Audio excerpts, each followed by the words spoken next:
ఆ జీవితంలో ఊహించని మలుపులు ఎదురైనప్పుడు, ప్రశాంతంగా ఉన్న సముద్రంలో అకస్మాత్తుగా భయంకరమైన తుఫాను చెలరేగినప్పుడు అంతా ముగిసిపోయిందని, బతుకు చిన్నాభిన్నమైందని అనిపించే క్షణాలు మనందరికీ ఎదురవుతుంటాయి. అవును, ఖచ్చితంగా. అలాంటి భయపడే క్షణాల్లోనే అసలు దేవుడు ఉన్నాడా అనిపిస్తుంది. నిజమే.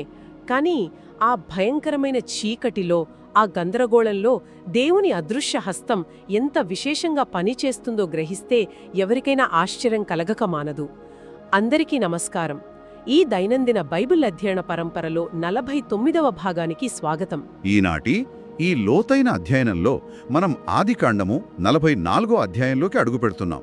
ఇది చాలా ఉత్కంఠభరితమైన భాగం. అవును.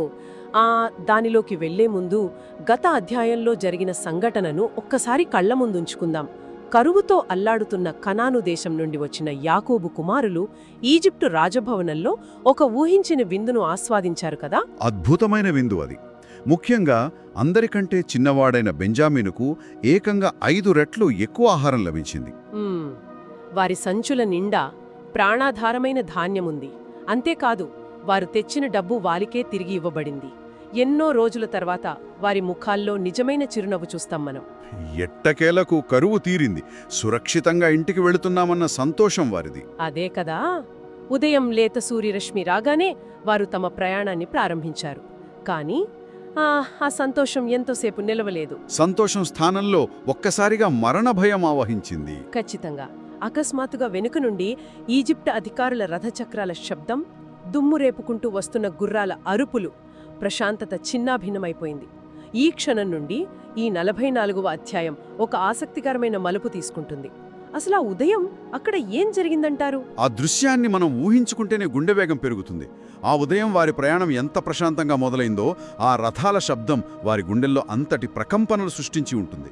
అంటే మనం ఈ అధ్యాయంలోకి లోతుగా వెళ్లే ముందు ఒక విషయం గుర్తుంచుకోవాలి. ఏంటది? ఈ అధ్యయనం కేవలం ఏదో చారిత్రక కథలను తెలుసుకోవడానికి కాదు. ఇది దేవుని మారని స్వభావాన్ని అర్థం చేసుకోవడానికి, ఆయనతో మన అనుదిన బంధాన్ని మరింత దృఢం చేసుకోవడానికి దేవుడు మనకిచ్చిన అవకాశం. నిజమే.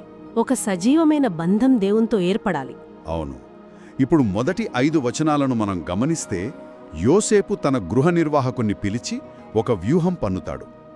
అన్నల సంచుల్లో ధాన్యంతో పాటు వారి డబ్బును ఉంచమని, మరియు చిన్నవాడైన బెన్యామీను సంచిలో తన స్వంత వెండి గిన్నెను రహస్యంగా ఉంచమని ఆజ్ఞాపిస్తాడు.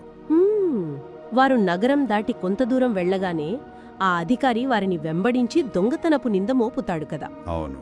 మీరు మేలుకు ప్రతిగా కీడు ఎందుకు చేశారు అంటూ నిలదీస్తాడు. ఇక్కడ మనం 2 ప్రాచీన హీబ్రూ పదాలను అర్థం చేసుకోవాలి. ఆ వెండి గిన్నె కోసం వాడిన పదం గెబియా. గెబియా అంటే సాధారణ గిన్నె కాదా? కాదు. ఇది మనం రోజు వాడే సాధారణ గిన్నె కాదు. ఇది రాజ్యాధికారానికి, మహాశక్తికి ప్రతీకగా నిలిచే పాత్ర. అలాగే ఆ అధికారి వారిని నిలదీస్తూ, ఈ గిన్నె నా యజమానుడు శకునము చూసే గిన్నె అని అంటాడు. శకునము అనగానే ఒక సందేహం వస్తుంది. యోసేపు నిజంగా మాయమంత్రాలు చేశాడా అని. దానికి హిబ్రూ పదం ఏంటి?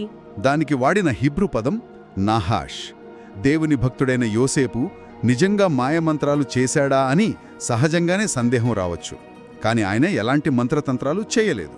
మరి ఎందుకలా చెప్పించాడు? ఇదంతా ఒక మానసిక వ్యూహం. సహోదరులలో పాతుకుపోయిన పాపాన్ని బయటపెట్టడానికి, స్వయం ఆధారాన్ని తొలగించి వారి మొద్దుబారిన మనస్సాక్షిని మేల్కొల్పడానికి దేవుని సార్వభౌమాధికారంలో జరిగిన ఒక ప్రణాళిక ఇది. అంటే దేవుని సార్వభౌమాధికారం. కాని ఇది వినడానికి కాస్త క్రూరంగా అనిపించడం లేదు? తన సొంత తమ్ముడిని దొంగగా ముద్రవేసి అన్నలను భయపెట్టడం ద్వారా యోసేపు ఏం సాధించాలనుకున్నాడు? దేవుడు కూడా మనతో ఇలాగే కఠినంగా వ్యవహరిస్తాడా? చూడ్డానికి ఇది కఠినంగానే కనిపిస్తుంది. కాని దీనిని మనం కఠినమైన దయ అని పిలవాలి. ఒక క్యాన్సర్ గడ్డను తొలగించడానికి సర్జన్ కత్తి వాడినప్పుడు అది క్రూరంగా అనిపించినా దాని ఉద్దేశం ప్రాణాన్ని రక్షించడమే కదా. అద్భుతమైన ఉదాహరణ. ప్రాణం కాపాడటమే ముఖ్యం. దేవుడు కూడా కొన్నిసార్లు మన మేలు కోసం మనలో గూడుగట్టుకున్న పాపాన్ని, అహంకారాన్ని విరిచేయడానికి ఇలాంటి కఠినమైన దయను చూపిస్తాడు. ఆ వెండి గిన్నె గురించి వినగానే సహోదరులు ఎంతగా ఉనికిపోయారో ఊహించండి. 6వ వచనం నుండి 13వ వచనం వరకు మనం చదివితే ఆ ఉత్కంఠ తారాస్థాయికి చేరుకుంటుంది. అవును. ఆ వచనాల్లో వారి ప్రతిచర్య చాలా ఆసక్తికరంగా ఉంటుంది. తాము ఎలాంటి తప్పు చేయలేదన్న అమితమైన నమ్మకంతో వారొక భయంకరమైన శపథం చేస్తారు. అయ్యా, ఈ గిన్నె మాలో ఎవరి దగ్గర దొరికితే వారు మరణించాలి, మిగిలిన మేము మీ యజమానునికి బానిసలవుతాము అని ధీమాగా చెబుతారు. అప్పుడు ఆ అధికారి పెద్దవాడైన రూబేను సంచి నుండి వెతకడం మొదలుపెడతాడు. ఒక్కో సంచి తెరుస్తుంటే ఏమీ దొరకనందుకు వారి ముఖాల్లో ఉపశమనం కనిపిస్తుంది. కాని చివరికి అత్యంత ఇష్టమైన కుమారుడైన బెన్యామీను సంచికి వంతొస్తుంది. ఆ సంచి తెరిచి ధాన్యం మధ్యలో వెతకగానే ఆ వెండి గిన్నె తళతళ మెరుస్తూ బయటపడుతుంది. ఆ క్షణంలో వారి గుండె ఆగిపోయినంట పనే ఉంటుంది. అయితే ఇక్కడ గమనించాల్సిన విషయం ఏంటంటే వారు అక్కడ్నుండి పారిపోలేదు, దొంగతనం చేశావంటూ బెన్యామీనును నిందించలేదు. తీవ్రమైన దుఃఖంతో తమ బట్టలు చింపుకున్నారు. ఖచ్చితంగా ఇక్కడే దేవుని అపారమైన కనికరం, ఆయన మానవుల హృదయాలను ఎలా మారుస్తాడో మనం స్పష్టంగా చూడగలం. ఒకసారి 22 ఏళ్ల క్రితం జరిగిన చీకటి సంఘటనను గుర్తు చేసుకుందాం. వీరే కదా యోసేపును ఒక గోతిలో పడేసి బానిసగా అమ్మేసింది. ఆ నెత్తుటి అంగీని తీసుకువెళ్లి తండ్రికి చూపించింది వీరే కదా. అవును, అప్పుడు తండ్రి యాకోబు మాత్రమే గుండెలు బాదుకుంటూ బట్టలు చింపుకుని ఏడ్చాడు. ఈ సహోదరులు ఏ చలనం లేకుండా ఏ పాపమెరుగని వారిలా నిలబడ్డారు. కాది ఇప్పుడు చూడండి, పారిపోవడానికి, తమ ప్రాణాలు కాపాడుకోవడానికి అవకాశమున్నా వారు బెన్యామీనును విడిచిపెట్టలేదు. వాడే దొంగతనం చేశాడు, మాకేం సంబంధం లేదు అని తప్పించుకోలేదు. అదే దేవుని నివున్నన విశ్వాసనీయత. దీనినే మనం సార్వభౌమత్వంతో కూడిన ప్రేమ అంటాం. ఒక మనిషిలోని కఠినమైన రాతిలాంటి హృదయాన్ని దేవుని అంతులేని ప్రేమ ఎలా కరిగిస్తుందో ఇక్కడ మనకు అర్థమవుతోంది. అంటే పాపంలో కూరుకుపోయిన ఒక కుటుంబాన్ని దేవుడు తన ప్రేమతో వెతుక్కుంటూ వచ్చి వారిని బాగుచేస్తున్నాడు. అవునండి, మన కుటుంబాల్లో ఎవరైనా ఎప్పటికీ మారరు అనుకున్నప్పుడు దేవుని సార్వభౌమాధికారం వారిలో ఎంతటి పరివర్తన తీసుకురాగలదో ఇదొక సజీవ సాక్ష్యం. ఒక రాతి హృదయం ఇలా కరిగిపోవటం నిజంగా ఆలోచింపజేసే విషయం. ఆ తరువాత వారు తమ గాడిదలపై బరువులు వేసుకుని మళ్లీ ఆ పట్టణానికి, ఆ భయంకరమైన అధికారి అనగా యోసేపు ముందుకు తిరిగి వస్తారు. 14 నుండి 17 వచనాల్లో వారు యోసేపు ముందు సాష్టాంగపడటం మనం చూస్తాం. యోసేపుకు చిన్నప్పుడు వచ్చిన కలలు ఇక్కడ అక్షరాలా నెరవేరుతున్నాయి. అప్పుడు యోసేపు, మీరు చేసిన ఈ పనేమిటి? నాలాంటివాడు శకునం చూస్తాడని మీకు తెలియదా అని గద్దించినప్పుడు యూదా ముందుకు వస్తాడు. యూదా ఏమంటాదంటే, నా ప్రభువుతో మేమేమి చెప్పుదుము? దేవుడు నీ దాసుల దోషమును కనుగొనెను, ఇదిగో మేము అందరము నీకు దాసులము అనంటాడు. ఒక్క నిమిషం. తాము గిన్నె దొంగిలించలేదని వారికి తెలుసు, బెన్యామీను కూడా ఆ తప్పు చెయ్యలేదని వారికి తెలుసు. అయినా యూదా అలా ఎందుకు ఒప్పుకున్నాడు? చెయ్యని తప్పును దేవుడు కనుగొన్నాడు అని ఎందుకంటున్నాడు? ఇక్కడే అత్యంత లోతైన వేదాంత సత్యం దాగి ఉంది. యూదా వాడిన దోషము అనే పదం గమనించాలి. హిబ్రూలో దీనిని ఆవోన్ అంటారు. ఆవోన్ అంటే సాధారణ పొరపాటు కాదా? కాదు, ఈ పదం కేవలం ఒక సాధారణ పొరపాటును లేదా చిన్న తప్పును సూచించదు. ఇది లోతైన అపరాధాన్ని, పాపానికి తగిన శిక్షను, నైతిక పతనాన్ని సూచిస్తుంది. యూదా ఆ వెండి గిన్నె దొంగతనం గురించి మాట్లాడటం లేదిక్కడ. అంటే 22 ఏళ్ల క్రితం తమ సొంత తమ్ముడిని అన్యాయంగా అమ్ముకున్న ఆ పాత పాపం గురించి మాట్లాడుతున్నాడా? ఖచ్చితంగా. ఎవరికి తెలియకుండా దాచిపెట్టిన ఆ చీకటి రహస్యం ఇప్పుడు వారి మనస్సాక్షిని దహించివేస్తోంది. వారు దేవుని న్యాయం ముందు నిలబడ్డారు. క్రైస్తవ వేదాంతంలో దీనిని మనం చాలా స్పష్టంగా అర్థం చేసుకోవాలి. ఎలా అంటారు? దేవుని సువార్త కృపను, క్షమాపణను మనం నిజంగా అనుభవించాలంటే ముందుగా దేవుని ధర్మశాస్త్రం, ఆయన పవిత్రమైన న్యాయం ముందు మన పాపపు స్థితిని, మన ఆవోన్ను ఏ దాపరికమో లేకుండా ఒప్పుకోవాలి. అప్పటిదాకా సహోదరులు ఒక అబద్ధంలో బతికారు. ఇప్పుడు దేవుడు వారి అహంకారాన్ని పూర్తిగా విరిచేశాడు. దేవుడు ఇలా మన పాపాన్ని వెలుగులోకి తీసుకురావడం మనల్ని నాశనం చేయడానికి కాదు, నిజమైన పునరుద్ధరణకు దారి తీయడానికే అని మనం గ్రహించాలి. అవును, దేవుడు మనల్ని పగలకొట్టేది మళ్లీ సరికొత్తగా మరింత బలంగా నిర్మించడానికే అన్నమాట. ఇక ఈ అధ్యాయంలో అత్యంత భావోద్వేగభరితమైన శిఖరాగ్ర ఘట్టం 18వ వచనం నుండి ప్రారంభమవుతుంది. ఇక్కడ యూదా చేసే విన్నపం ఏ తండ్రినైనా కంటతడి పెట్టిస్తుంది. తండ్రి ప్రాణం ఈ చిన్నవాడైన బెన్యామీను ప్రాణంతో ఎలా పెనవేసుకుపోయిందో యూదా చాలా స్పష్టంగా వివరిస్తాడు కదా. అవును, వాణ్ణి తీసుకెళ్లకపోతే మా తండ్రి దుఃఖంతో పాతాళానికి దిగిపోతాడని, ఆయన గుండె పగిలి చనిపోతాడని వేడుకుంటాడు. ఆ తర్వాత 33వ వచనంలో యూదా ఊహించనే ఒక ప్రతిపాదన చేస్తాడు. కాబట్టి చిన్నవానికి బదులుగా నీ దాసుడైన నన్ను ఇక్కడ దాసునిగా ఉండనిమ్ము, ఆ చిన్నవానిని తన సహోదరులతో కూడా వెళ్ళనిమ్ము అంటాడు. ఒక్కసారి ఆలోచించండి. ఒకప్పుడు కేవలం 20 వెండి నాణేల కోసం సొంత తమ్ముండి బానిసగా అమ్మేసిన వాడే ఇప్పుడు తన తమ్ముడి కోసం తన స్వేచ్ఛను, ప్రాణాన్ని పణంగా పెడుతున్నాడు. ఇది మామూలు విషయం కాదు. మనిషి ఊహకందని మార్పు ఇది. వేదాంతపరంగా ఇది పాత నిబంధనలో సువార్తకు అత్యంత శక్తివంతమైన ప్రతిరూపంగా నిలుస్తుంది. యూదా ఇక్కడ పూచీకత్తుగా నిలబడటం, లేదా ఒకరికి బదులుగా మరొకరు మారటం గురించి మాట్లాడుతున్నాడు. దీనికి హిబ్రూలో అరబ్ అనే పదాన్ని వాడతారు. ఈ అరబ్ అనే పదాన్ని సామాన్యులకు అర్థమయ్యేలా ఎలా చెప్పొచ్చు అంటే, ఒక పెద్ద అప్పు తీసుకున్నప్పుడు ఆ అప్పు తీర్చడానికి మరొకరు గ్యారంటీగా సంతకం చేయడం లాంటిదన్నమాట. సరిగ్గా చెప్పారు. అది సరైన పోలిక. యూదా ఇక్కడ తన ప్రాణాన్ని షూరిటీగా ఇస్తున్నాడు. తన సోదరుడి కోసం ప్రాణాన్ని పెట్టిన యూదా భవిష్యత్తులో మన పాపాల కొరకు మనందరికీ బదులుగా నిలిచే రక్షకుడైన యేసుక్రీస్తుకు ఖచ్చితమైన ప్రతిరూపం. అందుకే యేసుక్రీస్తును బైబుల్ యూదా గోత్రపు సింహము అని పిలుస్తోంది కదా. అవును. దేవుని రాజ్యంలో గొప్పదనమంటే ఇతర్లపై ఆధిపత్యం చెలాయించడం కాదు, శిలువపై తనను తాను అర్పించుకోవడం ద్వారా, శ్రమలను భరించడం ద్వారా క్రీస్తు చూపించిన నిజమైన గొప్పదనం, ఒక గొప్ప తారుమారు ఇక్కడ మనకు కనిపిస్తోంది. గొప్ప తారుమారు అంటే యూదా తన అహంకారాన్ని వదిలి దీనుడుగా ఎలా మారాడో, క్రీస్తు పరలోక మహిమను వదిలి మనకోసం ఎలా దాసుడిగా మారాడో మనం లోతుగా ధ్యానించాలి. ఈ సత్యం మన అనుదిన ప్రార్థనా జీవితాన్ని పూర్తిగా ప్రభావితం చేస్తోంది. ఖచ్చితంగా. యూదా తన తమ్ముడు కోసం ప్రాణం ఇవ్వడానికి సిద్ధపడుతోంది చూస్తుంటే క్రొత్త నిబంధనలోని క్రీస్తు శిలువ యాగం కళ్ల ముందు కదులుతోంది. అయితే ఇక్కడ వినేవారికి ఒక సహజమైన సందేహం రావచ్చు. యోసేపు ఈజిప్టులో ఇంతటి అధికారంలో ఉన్నాడు కదా, తన తండ్రికి తాను బ్రతికే ఉన్నానని కబురు పంపడానికి 22 ఏళ్లు ఎందుకు ఎదురుచూశాడు? ఎందుకు అంతకాలం ఆ వృద్ధుడైన తండ్రిని దుఃఖంలో ఉంచాడు? ఈ జాప్యం వెనుక ఉన్న దేవుని ఉద్దేశమేమిటి? ఇది చాలామందికి వచ్చే సందేహమే. ఇక్కడే మనం దేవుని సమయానికి, మనుష్యుల ఆలోచనలకు మధ్య ఉన్న వ్యత్యాసాన్ని అర్థం చేసుకోవాలి. మన దృష్టికి ఆ 22 ఏళ్ల నిరీక్షణ చాలా బాధాకరంగా అనిపించవచ్చు. అవును, తండ్రికెంత క్షోభ. కాని యోసేపు ఒకవేళ అధికారంలోకి రాగానే ముందే తనను తాను బహిర్గతం చేసి ఉంటే ఏమయ్యేది? సహోదరుల హృదయాలు మారేవి కావు. వారిలో ఆ కఠినత్వం, ఈర్ష్య అలాగే ఉండేది. వారు నిజమైన పశ్చాత్తాపం చెందేవారు కాదు. ఓహో, అంటే కరువనే అగ్నిపరీక్ష ద్వారా వారిలో పరివర్తన తీసుకురావడానికి దేవుడు ఆగాడన్మాట. అవును.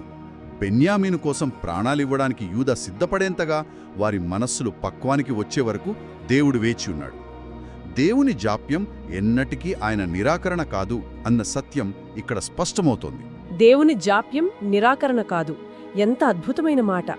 మానవుల చెడు నిర్ణయాలను కూడా దేవుడు ప్రాణాలను రక్షించే మేలుగా మార్చగల సార్వభౌముడు. దేవుడు అదృశ్యంగా పని చేస్తూనే ఉన్నాడన్నమాట. ఖచ్చితంగా. ఇదే సందర్భంలో మనం ఈ అధ్యాయంలో ఉన్న మరికొన్ని విశేషమైన ప్రతీకల గురించి కూడా మాట్లాడుకోవాలి. యోసేపును క్రీస్తుకు ప్రతిరూపంగా చూడటం గురించి మీరు వినే ఉంటారు. దీనిని వేదాంత పరిభాషలో డిస్పెన్సేషనల్ కోణం అని అంటుంటారు. ఈ డిస్పెన్సేషనల్ అనే పదం చాలామందికి కొత్తగా అనిపించవచ్చు. దీన్ని మనం సామాన్యులకు అర్థమయ్యేలా ఎలా చెప్పొచ్చు? చాలా సరళంగా చెప్పుకుందాం.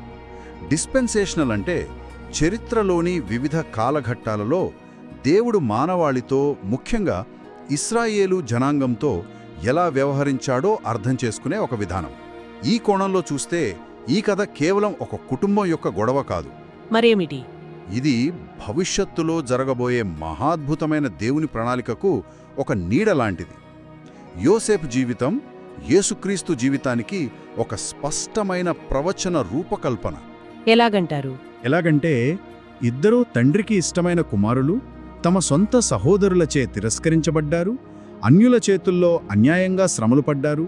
అంతేకాదు, యోసేపును గోతులో పడేస్తే క్రీస్తును సమాధిలో పెట్టారు.